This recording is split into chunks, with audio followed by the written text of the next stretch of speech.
Welcome to today's episode of Financial Fluency. Today I have Belinda Rosenblum with me, who is a recovering CPA and also the founder of OwnYourMoney.com and the creator of the Moneymakers Academy. Is that all? Did I say all that right?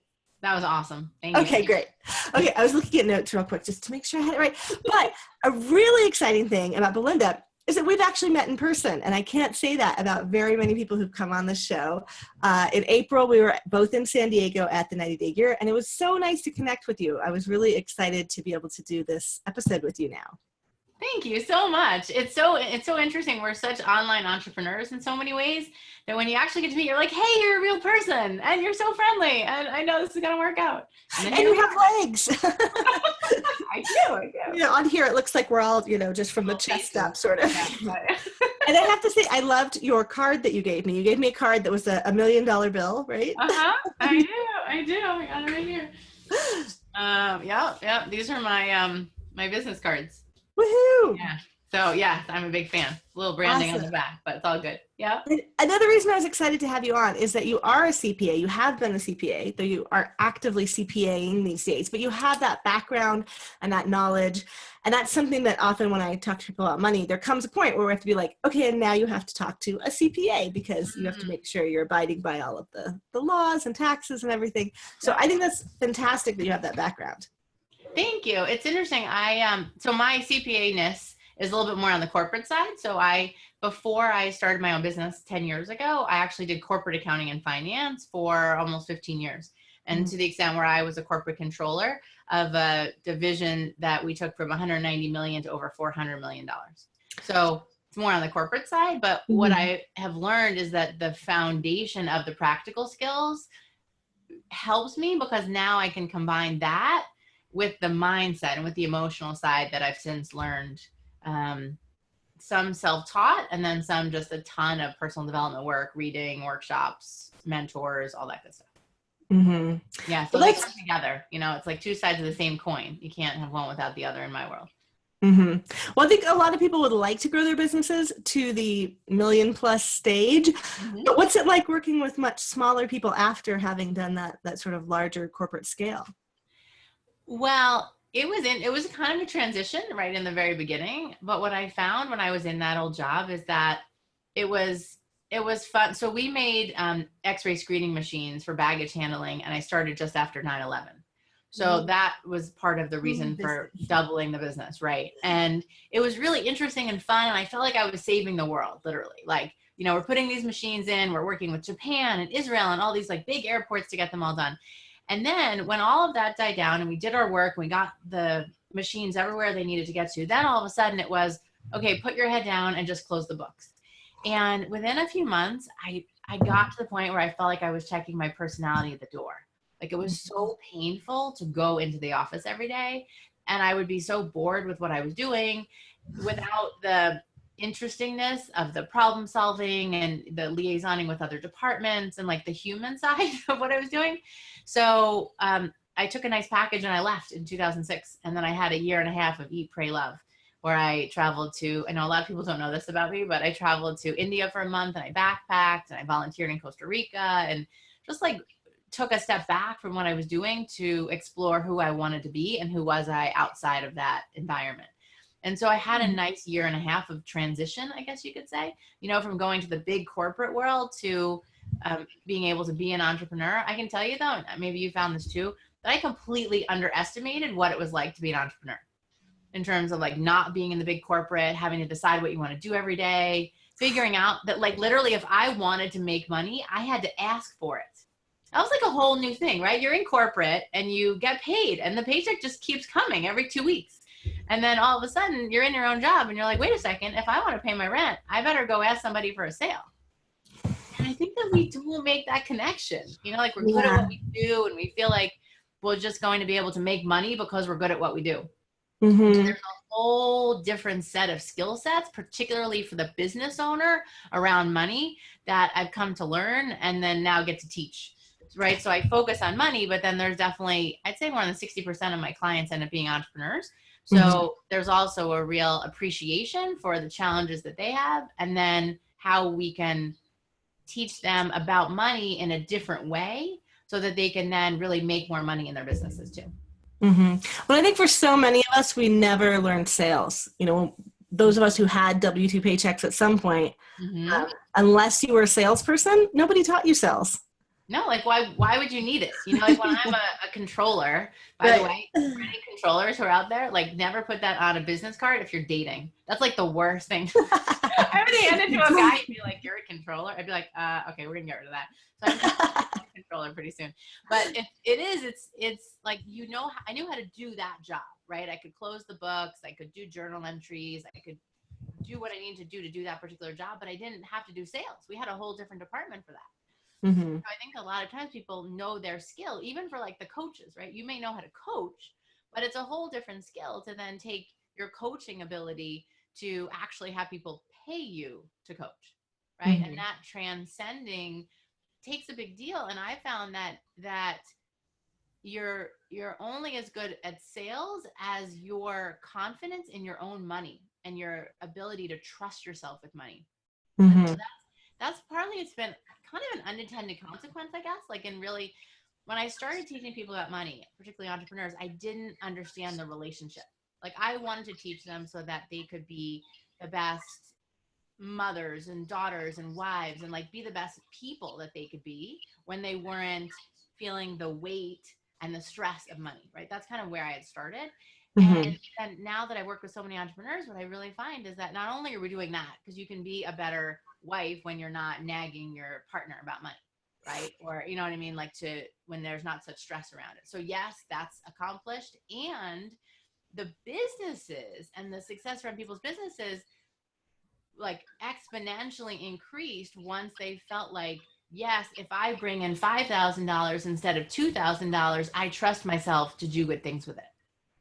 I trust myself to know that I have the right bank account set up, that, you know, I can have a grown-up conversation with my partner about it, that I can be a good steward of that money. Because I can't tell you how many times people literally won't ask, or, I mean, I had one client, he didn't even charge. I'm like, why aren't you charging? You're doing all this photography work. He's like, well, because I don't have a bank account to deposit it in. And so he literally was like doing work for free. And not even like for testimonials. You know, sometimes people like start out and they do some work for free to build. No, he wasn't even getting that connection. He was doing it for free because he didn't have the back end set up to handle the money. Mm-hmm. Right. But that's sometimes what we do quite unconsciously, is that we don't have the financial foundation on our personal side handled. And we ignore that and just think that it's okay to not have them handled, instead of recognizing that that has a direct impact on your ability to be more successful and make more money in your business. Mm-hmm. That totally makes sense. I can see that. Yeah. But you can see how people wouldn't necessarily make that connection. Yeah. Yeah. Well, and I know for me, when I started focusing on finances was when my kids were diagnosed and we suddenly had this like massive influx of multiple bills for every time we went into the hospital for anything. And I'm totally intended to pay every bill. I ended up in collections twice, not because I didn't intend to pay, but because I was so confused by all of the bills that I was getting. Medical bills are like a whole world on their own. Like, those are challenging, because my dad had a stroke when I was 21, and I became family CFO at 21. Like, I could barely figure out how to pay my own bills, let alone the whole family's bills. And the medical bills particularly are just confusing. You get like one explanation of benefits from this place, and then you get the doctor, and then you get the, you know, department that did the x-rays, or, you know, the therapies or whatever. So it all gets sent to insurance, and then it's supposed to be sent back adjusted. And then, you know, so sometimes I just like, I didn't know that I was in arrears with something. I just thought I was waiting for something. But yeah, the confusion and I didn't want to feel that way anymore. I didn't want to feel like, oh my, like when you get that collections notice, you're just like, what, me? I pay everything. Why would I be in collections? Right. But, and then we have stuff mean things, right? So then all of a sudden we say, wait, am I the kind of person that gets collection notices? Like, what does it mean about me? Right. Yeah. So when I teach our money story, I dive into like how we create meaning, and we're really meaning making machines. So what happens is that we then add meaning to things like that. So we're like, oh my God, what's wrong with me? And you, it sounds like, came out of it. You're like, okay, wait, I need to get organized about this. A lot of times people just go the other way. They're like, I'm just going to crawl under the covers, or I'm just going to go get a book and I'm not going to deal with this. Mm-hmm. You know, and to some extent, I was just on the road so much when I had to take care of all that stuff that everything started to pile up. So I would literally found myself at 28 sitting at my dining room table, what felt like being stared down by my bills and mail, because literally they were like as tall as I was sitting at the table. And so it's like I've lived through that, and I lived through that feeling that you have of shame and guilt, and like, you know, would the doctors not see him? You know, like it sounds like you got the notices and then you handled it. I wasn't even opening up the bills enough to know what I was getting. Do you know what I mean? I had like crossed over that line of just feeling so overwhelmed by it all. And it wasn't until, you know, my sister asked me one day, like, how was it going, that I sat down and put all those piles together, had my little come to Jesus moment, which is because I'm Jewish and from New York. It helps me laugh about it. It lightens it up a little bit for me, you know, to figure out that I didn't want to be owned by my money anymore. Like I wanted to own it. And then I think that's become the foundation of the whole own your money mindset and approach. Well, I think especially when you have a family member in a medical crisis, which obviously with your father, that was a crisis. And with my kids, it felt like a crisis, even though it was the start of like a lifelong special needs journey for them. I didn't know that at the time. I thought we could be one of those families who could like tackle autism head on and get rid of it, you know, basically like we were trying to do everything. And I was learning so much. So like besides all the medical billing and dealing with state agencies as we got on Medicaid and all that stuff, I was just trying to learn everything I could. And I know for a lot of special needs moms, which we do have some in the audience, like it can be so overwhelming and so confusing to like not only learn how to deal with all the money side of it and your kid's condition and try to work from home if you're working from home. I mean, it's like it takes a normal sort of personal financial situation and just like cranks it up, just really elevates it. Notches. Yeah. Well, I think there's a few things that factor, you know, so both of my children are in their own IEP plans at age 2 and age 3, you know, so they both started at 2, and actually, I guess Rebecca started just after 1. Now that I think about it, she just turned 2. And then Seth started just after he had turned 2, and he's almost 4. So I think part of it is time, right? I think it just takes up it's like a part-time job, right? In terms of like, because I would attend a lot of the therapies with them so that I could see what they were doing. And then there's all of that. And then there's the side of what's happening with all of the care, like how is it getting paid for and what is that going to look like? And it's just, and then there's just the stress of like, I mean, I haven't talked about this with anybody really, I don't think, but like, I felt like I was this bad mom in the beginning, you know, like what was it, something that I did that he needs this extra help? You know, did I not, he has like low tone and his articulation isn't very good. And like, I can understand him. I'm probably one of the few people in the world that can. And so, you know, there's just all that stuff that started to come up for me when he had stuff going on, you know? And I think that there's something about recognizing that he learns a little bit differently, you know? And it's interesting because I kind of relate it to even like us learning money and people learning money, is that there's nothing wrong with you that you haven't learned this money stuff yet. It's just that it's a skill. And most of us were never really taught how to do money effectively, right? Like how to manage it, how to think about it, how to feel about it. And when we can have a similar level of compassion like we have for our children, right, around their learning abilities for ourselves, I feel like it just lifts this big weight off of us, because it's like, wait a second, I support them when they want to learn. So how can I support myself to learn about money and get this new mindset on in a way that's really going to support me? So that was a few different learning points in there, but I can totally relate to what you mean. And it can just be super confusing. And so the more organized you are about it, the better. So I teach sort of embedded in a lot of my work is how to have that kind of organization so that you don't let the day-to-day get you overwhelmed or these extra things get you overwhelmed. You want to talk about organization system, happy to do that too. But I promise I will teach that to our students.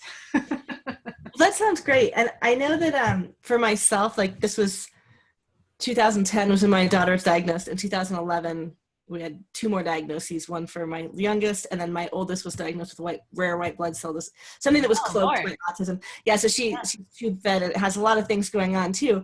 But in 2011, I got David Allen's Getting Things Done, and then Ramit Sethi's I Will Teach You to Be Rich. I was like, I cannot do this. Both on that bookshelf right there. Yep. And the truth is, once I just got our mortgage and our utility, like once I got those things on autopay, like, and I knew I was just focusing on, instead of like, what day is this due and what day is that, you know, all the confusion along with all the medical stuff on top of it. And all of my daughters knew like food allergies and things I didn't understand still. Yeah. It was like a little piece of my mind. It wasn't all 10-step anymore. It was like a little piece was like, okay, the mortgage is paid. The utilities are paid. Right. You know, I feel like as you organize those things, it really does lighten, it takes a load off bit by bit. So anyone who, yeah, good for you. Well, like I said, I was just like piecing together different systems. I was like David Allen's, I love it, but I found that system overwhelming. Complicated. I know, I understand. Inbox Zero and all of these like the workflows and the like, I'm not an Inbox Zero person. I tried really, really hard, but I use the search function a lot. Like the search function is good and I can do that. Yeah, I just try and archive. Whenever I'm not in right now, I just try and get out of my visibility, you know. But, I do think you, as a CPA, like making a system that can help people with this, that sounds so valuable, because I felt like I was really just like, I like Ramit's automation and I like David Allen's, you know, my filing cabinets are A to Z now, instead of like one child over here and the other child, you know. I was like, okay, like I need a system where I can only lose things in 1 or 2 places instead of like 7 or 8. So I'll give you a little tidbit. So my organization system around bills is do it by month. So at the start of the year, you do January to December, and then you just file everything by invoice date. That way, whenever you need to find something, it's right there. As soon as you file your taxes for that year, you can literally just pull that whole section out, put it in with your taxes, and then, oh, wait, look, what does she have? Yay! Yeah, we have it too. Those are right down there. Yeah. So I have this is one of the only things I have 2 things pulled out of my main filing system. Everything I'll need for tax month by month, I put it in here. There you go. See, you do monthly, but I'll tell you, a lot of people do the A to Z vendor thing, and it makes it so difficult to purge, you know, because then all of a sudden everything is like lumped together. It makes it so difficult to find anything. And so this way, almost everything that you're paying that particular month can go into one folder instead of having to have it literally go into 12 different folders. Everything's going in by invoice date. You're usually paying everything in the same month. And so it makes it super fast. Maybe stuff goes into 2 folders, you know, and occasionally you have some other one-off things. So sure, we can have a couple other folders, but mainly everything fits into that. And then I actually give the organizational checklist as a bonus, and I'll talk about that in just a second. But maybe think about the organizing. Yeah, and I just think that the point you made about the stress and the level of stress that we have is that I want to see everybody here get that foundation handled around the personal side. So literally, like I pay basically 1 bill a month. For like, I own a 2-family house in Boston, and I pay like 1 bill for them just because Boston Water doesn't let you automate it. Everything else is automated. Like all my credit cards are automated, you know, everything is automated. And so then I can spend my time reviewing it, but I don't have to spend my time on the low value activities, which is like writing out a check or needing to go in and make a payment. So the more that you can automate and systemize, the better off, because it just frees up this whole part of your life when you're not in that particular stress. Yeah, and you're never worried that actions you take will mean your mortgage doesn't get paid. That was one of the things where I was like, oh, if I do nothing, my mortgage is paid. I will not lose the house. I will not get the electricity turned off. Like I have to actually do something wrong to make it not get paid. You're like, that would take a lot of work, and I'm not going to do those 5 steps to unlink that account. Yeah, but it's true. But that definitely frees you up. Yeah. Well, that's fantastic, because I do feel like I did it very piecemeal. So knowing that you have a system that you're teaching to people that kind of like takes them through all of that and gets it organized. Because I feel like distraction and I'm just looking around at the things on my desk right now, you know, distraction and context switching, you know, those kind of, which Todd Herman talks about a lot. You know, we were at that 90-day year thingy. I never really thought that much before I first joined the 90-day year about how much time I lose by having like doing 2 financial tasks today, and then doing 2 client calls, and then doing my kids' stuff, you know, like filling out something for my kids' therapy, instead of trying to do all Like of batching, the financial things in one big section of time in one day, which I kind of try to do with quarterlies, because I think for anyone who is a freelancer or self-employed, actually doing your quarterly estimated taxes, when I switched from just doing the estimate based on last year, which a couple of years really bit me in the butt, to doing it really this year, you know, looking at like, what did I actually make? Because I've had years where I've made drastically different amounts from one quarter up or down, either way, to another. Yeah. So either you're really underpaying and then you haven't set enough aside, or you're really overpaying because you've had a really lean quarter.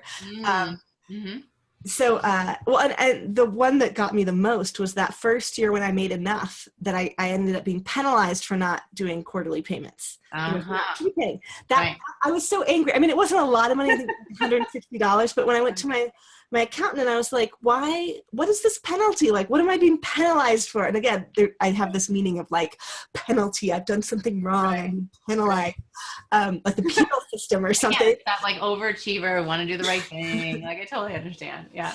And so I was like, why didn't I know before? Like, why weren't you able to tell me when I would hit this point where I had to be doing this? So, that's something I always say, talk to your CPA and find out like when you're going to hit the amount of money where you have to be doing it, and make sure you're setting it aside. You're doing it. Well, so just as a follow-on though, what I'll tell you is that a lot of people, and I don't know the size of the business owner that's listening, but a lot of people don't even track their numbers until they have to send it to their CPA.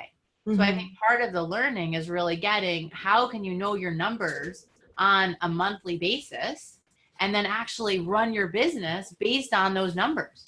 And so that's crucial. So I have a Moneymakers Academy. You know, that's my 12-month program. And then we've added a business level. Actually, the July start is going to be the first group of the business owners, because it's just been remarkable the difference that it makes once you can manage your business based on how you're doing and what actually pays you the most money, so that you're much more intentional about mapping out your income and actually having a plan based on what's going to be the revenue streams for you that are the most fun, right? That generate, the highest payoff for your time.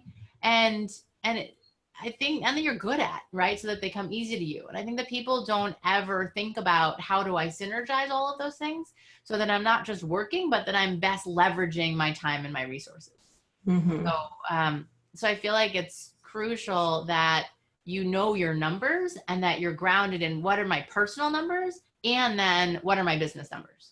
Because you make it sound like everybody has it. I mean, everybody does not have it. I will probably say that maybe 70-80% when people come to me, they don't actually know what they made last month in income. I mean, like, we track it every day, but then again, that's what we do, right? So we need to kind of role model it for people. But I would even say, and in my tracking templates that you get in the academy, you get like a revenue tracking, so that you're tracking it every day, right? You get what you focus on. So focus on the revenue, and then let's make sure that we're building that for you.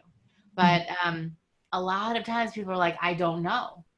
And again, I try and make them not feel any judgment about it, but like, wait a second, if you knew, what kind of a difference could that make?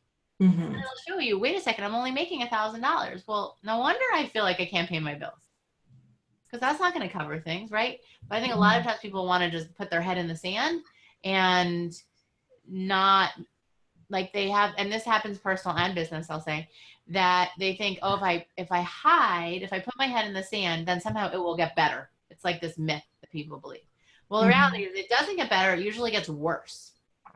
So how do you go in knowing that and say, wait a second, I'm not going to fall for that. I heard this podcast with that Turrell and Belinda Rosenblum, and they taught me that if I know my numbers, right, then it will get better. And it's about then having the information. You may have heard knowledge is power. Well, I don't actually think it is, right? It's potential power, but we have to be able to do something with it. And so once we have the numbers, then we can learn how do we act based on what the numbers are telling us. Well, I think one of the hard things with programs that focus on money is that there is already so much resistance to it for most people. And I've definitely been there myself. I mean, times when money isn't going good, I'm less excited to go look at it than times when I know I just fail. I've been there too. Yeah. Because it's so rewarding when you know you're doing good and you go in and check the numbers and you're like, yes, okay. Yes, it works. Right. That promotion yielded me, $10,000. And then the time when you do the promotion, it yields you $500. You're like, oh crap, I don't want to look at that. Yeah. No, I totally get it. And again, it's like that's about the meaning that we put to it. Right. Mm-hmm. So like if we can, another part of what I teach is like, how do you take the emotion out of looking at your numbers? Because what's happening is, we're these meaning making machines. So we look at our numbers and we say, oh, what does this mean about me? Mm-hmm. And as entrepreneurs, we often equate our success in business with our own worth.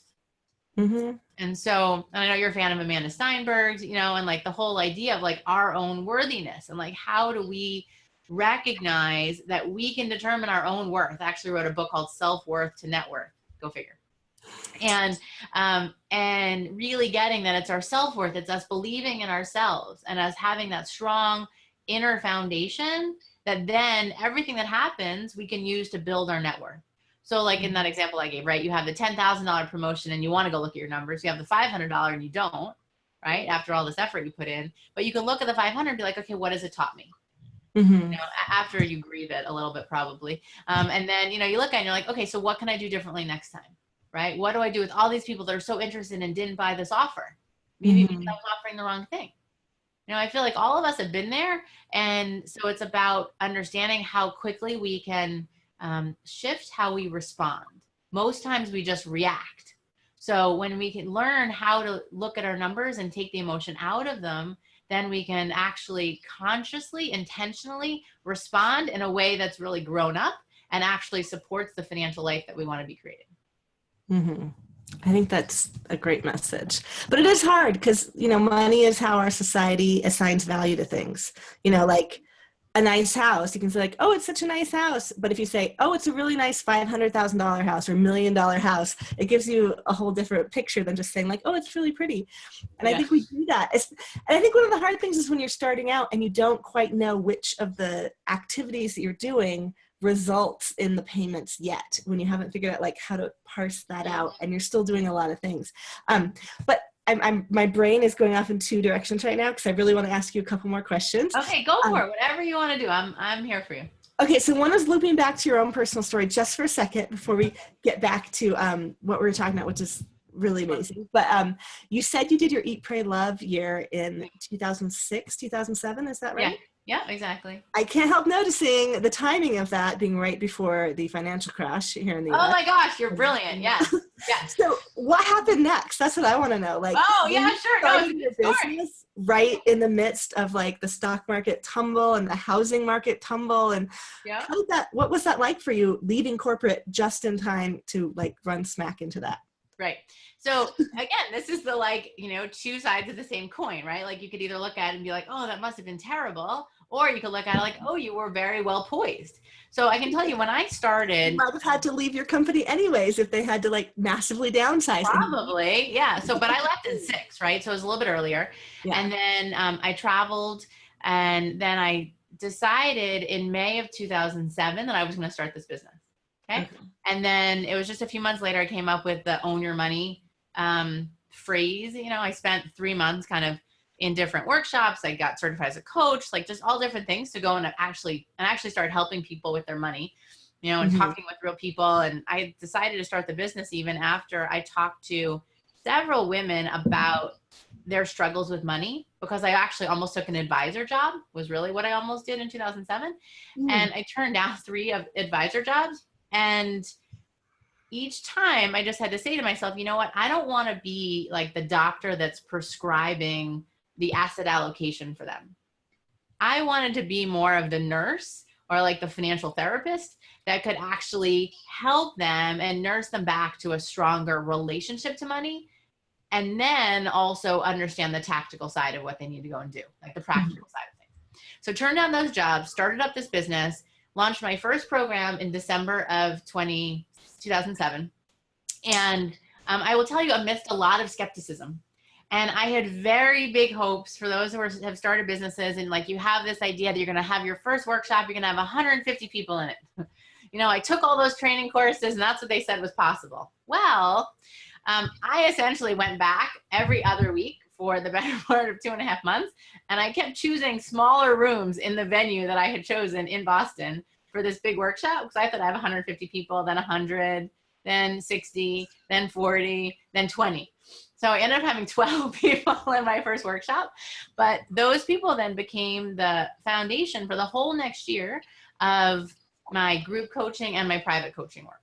So then 2008, everything starts to crash, right? Everyone is still very skeptical that anyone is going to hire me to help them get better with their money. And at that point, I had this like BHAG, the big, hairy, audacious goal that I was going to take our negative savings rate, because everybody was spending more than they were making back then, to be positive. That was like my goal. Well, the recession helped me, because all of a sudden people are like, time out, I can't keep spending, because look, all of a sudden my assets aren't worth as much, and just the whole economy was depressing, literally. Mm-hmm. And so on the day of the federal bailout, the 5 o'clock news was at my house, was at my office.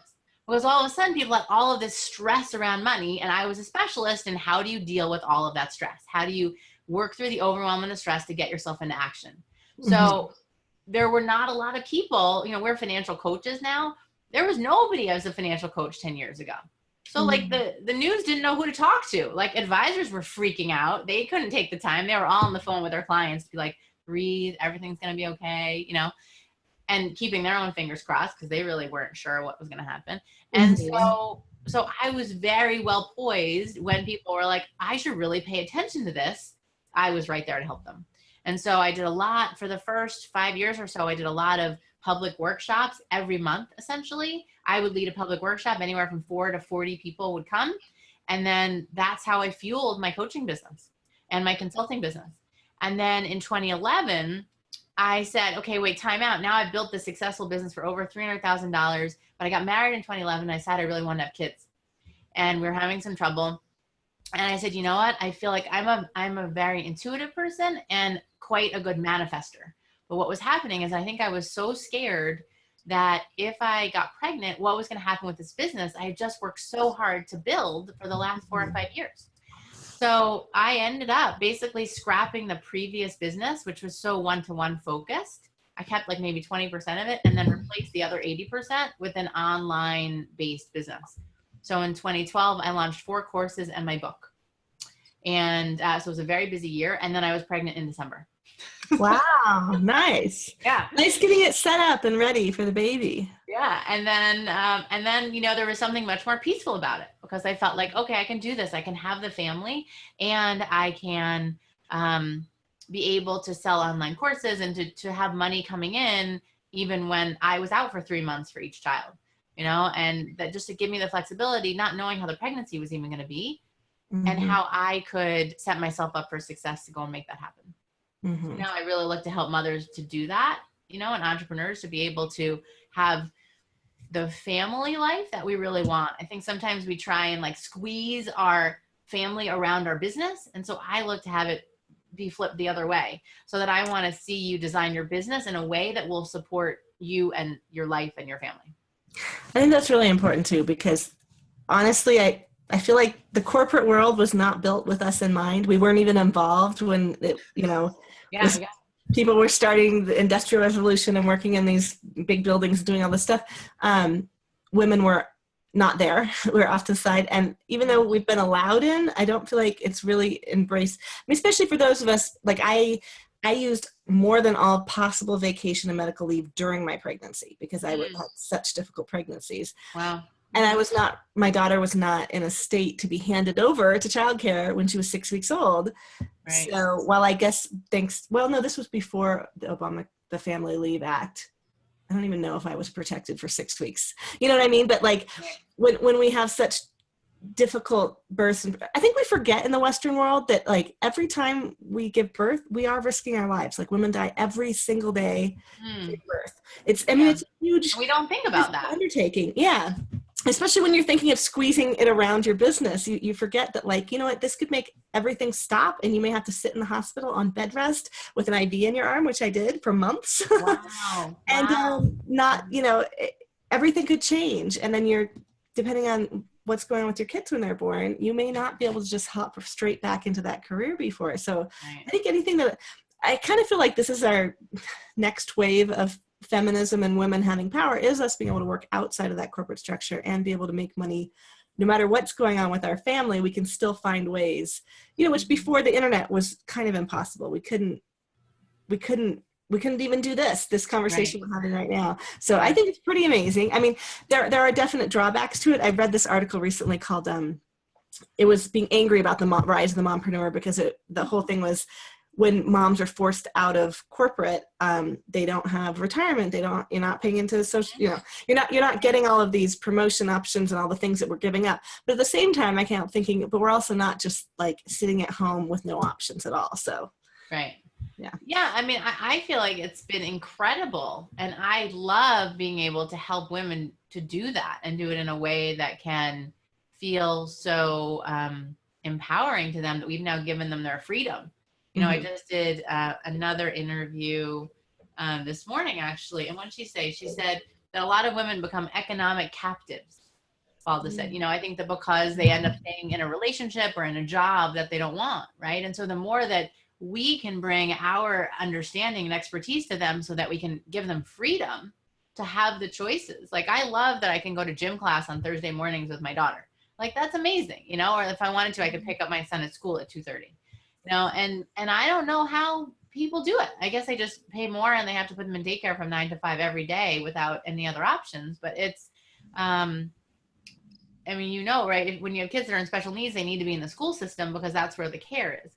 And so we just didn't have that as an option. So it's incredible that, for everybody who's watching, that like we have that ability, if we choose to take it on.